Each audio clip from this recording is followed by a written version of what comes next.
Our previous topic was implementation of queue using two pointers. We have used front and rear. There are some drawbacks in that method. So we'll learn what are those drawbacks and also we'll find some solutions. So there are two type of solutions, that is resetting pointers and circular queue. So in this video we'll discuss what are the drawbacks and their solutions. How to remove those drawbacks. Let us look at drawback. Here is a queue of size 7. I have an array of size 7 and already it is filled with some elements. Rear is pointing at 6 index, that is size -1. So I can say that queue is full. Yes, there is no space for inserting any more element. And this is the first element, so front is pointing just before that element. Now what is the drawback? I want to insert a new element in the queue. So n queue operation already we saw. If I try to insert rear is equals to size -1, I get a message queue is full. I cannot insert the element. But if you see, already few elements are deleted from the queue, so these spaces are free, these are vacant. I cannot use them because the insertion is done from rear end and there is no space at rear end. This is at the front end. So these spaces we cannot utilize. So the first point is we cannot reuse the spaces of deleted element. Let me delete few more elements and show you.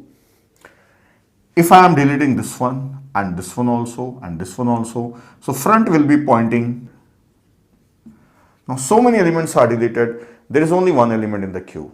Now still I want to insert NQ. So for NQ condition is checked, rear is equals to size -1, that is 7 -1, here 6, queue is full.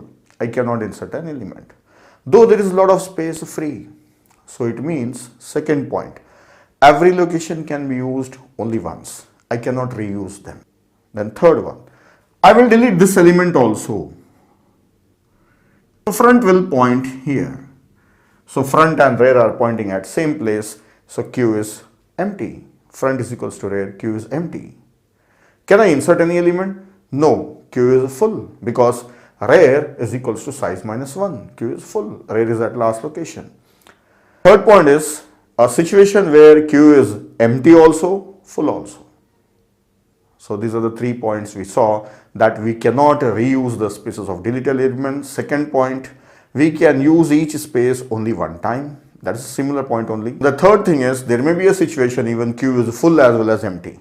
Array spaces can be used only once. We want to reuse the space. How to reuse the space? First solution is resetting pointers. First solution.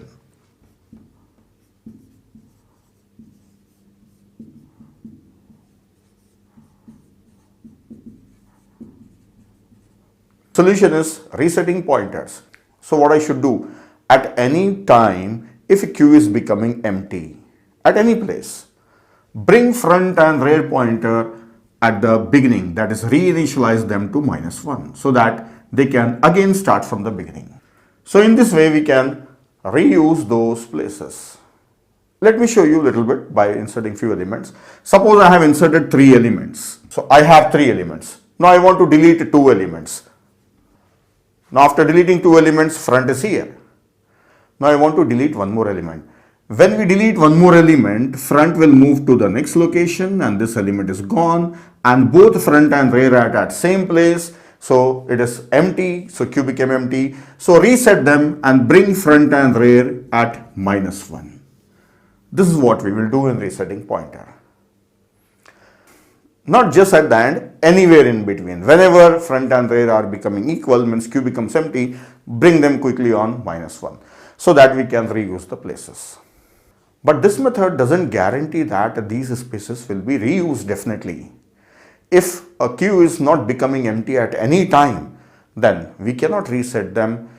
And we cannot even insert more elements. So this method doesn't guarantee reusing of spaces. Then we want second solution. So let us look at circular queue.